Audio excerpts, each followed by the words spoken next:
থাকতে হবে তোমায় ছাড়া কথা ছিল না, আজ ভিতরে ঘরে ধোঁয়া থাকে তুমি থাকো না, আমার লাল রঙা। স্নিগ্ধ তার মা ও পুষ্পিতাকে নিয়ে শিশু পার্কে এসেছে। পুষ্পিতা বাইরে এসে পুরাই লাফাচ্ছে। পুষ্পিতার এমন লাফানি দেখে স্নিগ্ধ আর আফরিন দুজনেই হাসছে। পুষ্পিতার আফরিনের কাছে বায়না ধরল সে রাইডে চড়বে। আফরিনা পুষ্পিতার এমন বায়না মানা করতে পারেনি। অতঃপর তিনজনে মিলে সবগুলো রাইডে চড়ল। বাসায় আসার পর আফরিনা স্নিগ্ধ পুষ্পিতাকে এত খুশি আগে কখনো দেখেনি। পুষ্পিতা এখানে সেখানে ছুটে চলছে, সবগুলো রাইড শেষ করতে পারেনি। কয়েকটা চড়ার পর পুষ্পিতার খিদে পেয়ে বসলো। তারপর স্নিগ্ধ তাদের নিয়ে একটা রেস্টুরেন্টে গিয়ে বসলো। খাবার অর্ডার করা হয়েছে, কিন্তু বিপত্তি ঘটল পুষ্পিতাকে নিয়ে। সে এসব খাবার খাবে না। জিজ্ঞাসা করায় সে উত্তর দিল তার পিৎজা খেতে ভালো লাগে। স্নিগ্ধ পুষ্পিতার জন্য পিৎজা অর্ডার করে নিজেও খেতে বসলো। পুষ্পিতা হাত দিয়ে কোনো রকমে খেলো। খাওয়া শেষ করে রাতে তিনজনে বাড়িতে আসে। বাহিরে থেকে খাওয়া দাওয়া করে এসেছে, তাই যে যার রুমে গিয়ে শুয়ে পড়ল। পুষ্পিতা এখন আলাদা রুমে থাকতে পারে। আফরিন পুষ্পিতাকে ওনার রুমের পাশে রুমটাতে থাকতে দিয়েছেন। ভয়ের কারণে পুষ্পিতার টেবিল লাইট অন করে দরজা খুলেই ঘুমায়। সেদিনের পর থেকে পুষ্পিতা স্নিগ্ধের সাথে কিছুটা মিশতে শুরু করেছে। স্নিগ্ধ রোজ অফিস থেকে এসে পুষ্পিতার সাথে বসে কথা বলে। একদিন অফিস থেকে আসার পর পুষ্পিতা স্নিগ্ধকে ডাক দেয়। এই প্রথম পুষ্পিতার ডাক শুনে তাই পেছন ফিরে তাকায়। এই বাবু। কি আমি বাবু? আন্টি তো বাবু বলেই ডাকে। আমার মায়ের জন্য আমি বাবু, তোমার জন্য না। তাহলে আমি কি বলে ডাকবো? সিদ্ধ বলে ডাকো। পুষ্পিতার ঠোঁট উল্টিয়ে বলে, মুখ দিয়ে আসে না তো। তাহলে? বাবু বলেই ডাকি, অনেক সহজ নাম। বেশ, তাহলে ডাকো। পুষ্পিতা হেসে দিয়ে অন্যদিকে তাকিয়ে আছে। পুষ্পিতার কখনো কারোর চোখের দিকে তাকিয়ে কথা বলতে পারে না। আসলে এরকম ছেলে মেয়েদের এই সমস্যা হয়। পুষ্পিতা নিচের দিকে তাকিয়ে আছে আর আঙুল পেঁচাচ্ছে। তা দেখে স্নিগ্ধ মুচকি হেসে ওর হাতটা ধরে। পুষ্পিতা কিছুটা কেঁপে ওঠে। কিছু বলতে চাও? হুম। মাথা নাড়িয়ে না বোঝায়। তুমি আমাকে বন্ধু ভাবো তো? হুম। তাহলে খুলে বলো।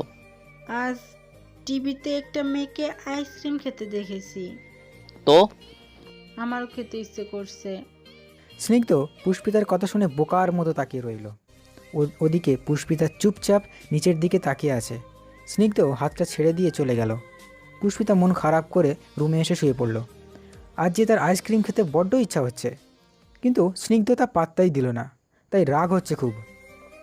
রাগে সে কিড়মিড় করতে করতে ঘুমিয়ে পড়ল। হঠাৎ কারোর ডাকে ঘুম ভাঙল তার। চোখ মেলে তাকিয়ে দেখল স্নিগ্ধ তার পাশে বসে আছে আর হাসছে। হঠাৎ স্নিগ্ধের হাতে থাকা আইসক্রিম বক্সের দিকে নজর পড়ল। আইসক্রিম বক্সের দেখে খুশিতে লাফিয়ে উঠল। স্নিগ্ধ প্রত্যেকটা ফ্লেভারের আইসক্রিম নিয়ে আসছে। আমি জানি না কোন ফ্লেভার তোমার পছন্দ, তাই সব ফ্লেভার নিয়ে এসেছি। তুমি অনেক ভালো বাবু। স্নিগ্ধ মনে মনে ভাবল, এত কোমল ভাবে বাবু বলে ডেকেছ?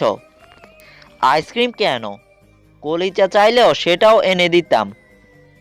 মনের ভাবনা মনে রেখেই সে পুষ্পিতাকে বলল, আদর করে দিয়েছি, খবরদার বেশি খাবে না। আচ্ছা। আমি যা বলেছি তাই করতে হবে, নতবা আইসক্রিম কেন কিছুই পাবে না। হুম। বাটি এনেছি, খেয়ে ঘুমাও, আমি গেলাম, গুড নাইট। বাবু দাঁড়াও না গো। কেন? হায়, এভাবে ডাকিস না রে পাগলি। তুমিও খেয়ে যাও। আমি ওসব খাই না। এসো আমি খাইয়ে দিই। নিজেই খেতে পারো না, আবার আমাকে খাইয়ে দেবে? হুম। খাইয়ে দিতে হবে না, আমিই খেয়ে নিচ্ছি। অতপর দুজনে আইসক্রিম খেতে বসে।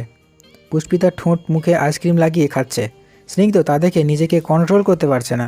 খুব কষ্টে নিজেকে সামলে রুমাল দিয়ে মুখটা মুছে দেয়।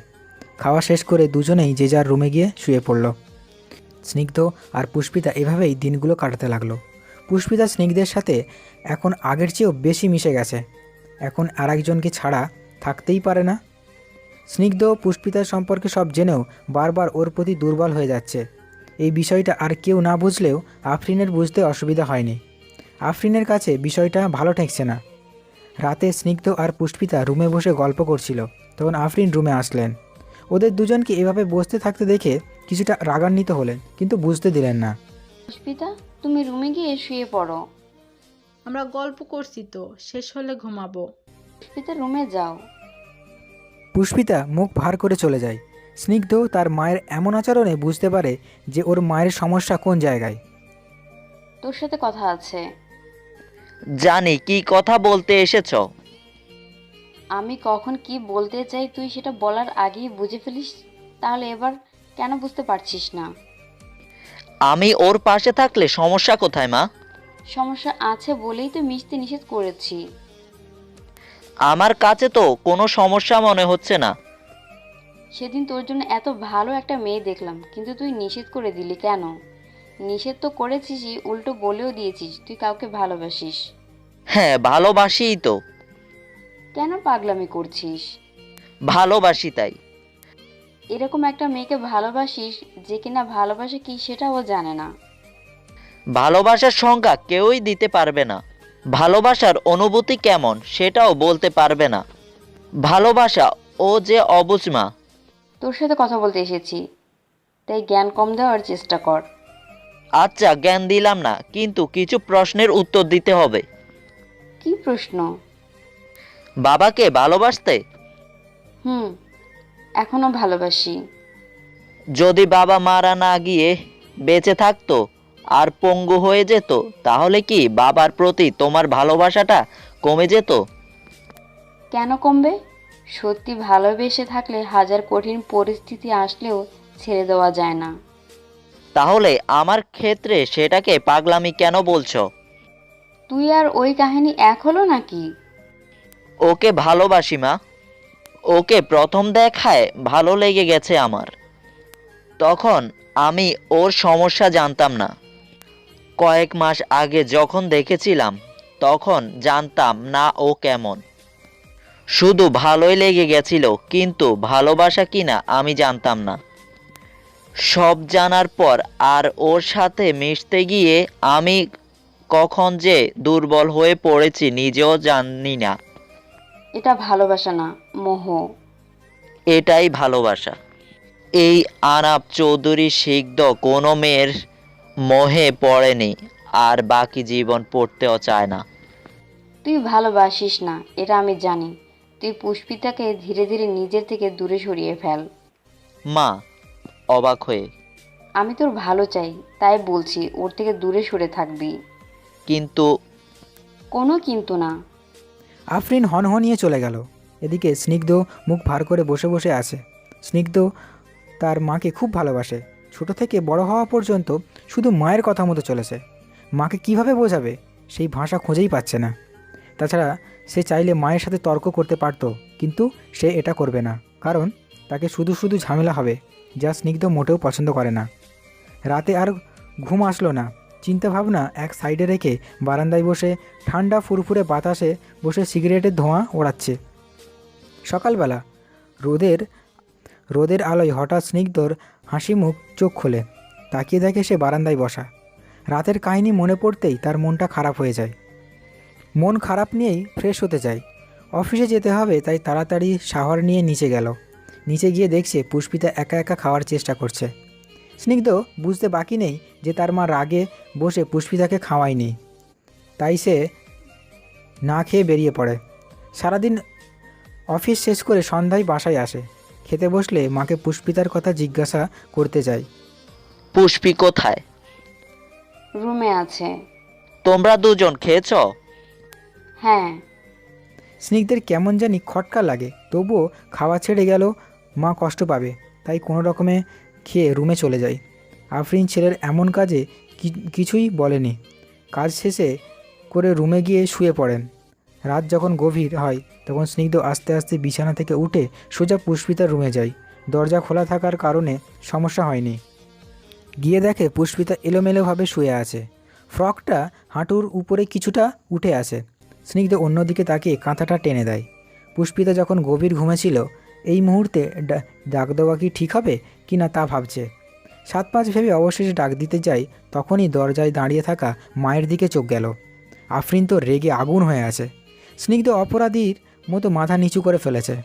আফরিন কিছু না বলে সোজা স্নিগ্ধের হাতটা টেনে ওকে বাইরে নিয়ে আসে। মা, আমার কথাটা শোনো। কি শুনবো? তুই ওর ঘরে কেন গিয়েছিলি? ওকে দেখিনি তাই গিয়েছিলাম। তুই এত বেহায়া কেন? আগে তো কোনো কাজে নিষেধ করলে সেই কাজটা করতিস না, তাহলে এখন কেন করছিস? মা, আমার মনে হয়েছিল তুমি ওকে খাওয়াওনি তাই গিয়েছিলাম। ছি বাবু, তুই আমাকে এতটা খারাপ ভেবেছিস? সরি মা, আসলে তোমাকে আমি কখনো এতটা রাগ করতে দেখিনি, তাই ভাবলাম রাগের বশে তুমি। আমি একজন মা, তোর যেমন খারাপ চাই না তেমনি মেয়েটারও খারাপ চাই না। তুই ভাবলি কিভাবে আমি ওকে শাস্তি দিব? মাফ করে দাও মা, পায়ে ধরে। মাফ চাইতে হবে না, তোর অনুভূতি আমি বুঝতে পারছি। স্নিগ্ধ চুপ করে আছে। আজকের ঘটনা নিয়ে সে লজ্জিত, তাই মায়ের চোখে চোখ রেখে কথা বলার সাহসও পাচ্ছে না। দেখ বাবা, আমি নিজেও মেয়েটাকে পছন্দ করি। পুষ্পিতা খুব ভালো আর মিষ্টি মেয়ে, কিন্তু মেয়েটা নর্মাল না। এই মেয়েকে নিয়ে এক ঘরে থাকা গেলেও সংসার করা যাবে না, কারণ স্বামী সংসার কি এসবের মানেই সে বুঝে না। হয়তো এখন ভালোবাসিস তাই বুঝতে পারছিস না, যখন সংসারী হয়ে যাবি তখন এক সময় তোর বিরক্ত আসবেই। তোর যা রাগ, এতে একটা নর্মাল মেয়েকে নিয়েই তুই সংসার টিকিয়ে রাখতে পারবি কিনা জানি না। সেখানে একটা বাচ্চা স্বভাবের মেয়ে নিয়ে সংসার করবি কিভাবে? পরে যদি তুই মেয়েটাকে কষ্ট দিস তখন ওর কি হবে? স্নিগ্ধ চুপচাপ মাথা নিচু করে মায়ের কথাগুলো শুনছে। মায়ের কথাগুলো তো ভুল না, কিন্তু মন কি আর মানে? ভালোবাসাটা কেন এত অবুঝ? কেন সব কিছু বুঝেও মানুষ এতটা পাগলামি করে? কেউ কি এর সঠিক কারণটা ব্যাখ্যা দিতে পারবে? আফরিন কিছুটা চুপ থেকে আবার বলতে লাগলো, তবু যদি তুই চাস তাহলে এই মেয়েকে আমি ঘরের বউ করে আনবো, কিন্তু আমার শর্ত থাকবে, তুই ওকে কষ্ট দিতে পারবি না। তো তাড়াতাড়ি সম্ভব ওর পরিবারকে খুঁজে বের কর। হুম। মাথা নিচু করে বলল। আফরিন ছেলের মাথায় হাত বুলিয়ে চলে গেলেন। স্নিগ্ধ স্বস্তির নিঃশ্বাস ফেলে বিছানায় হেলান দিয়ে বসে পড়ল।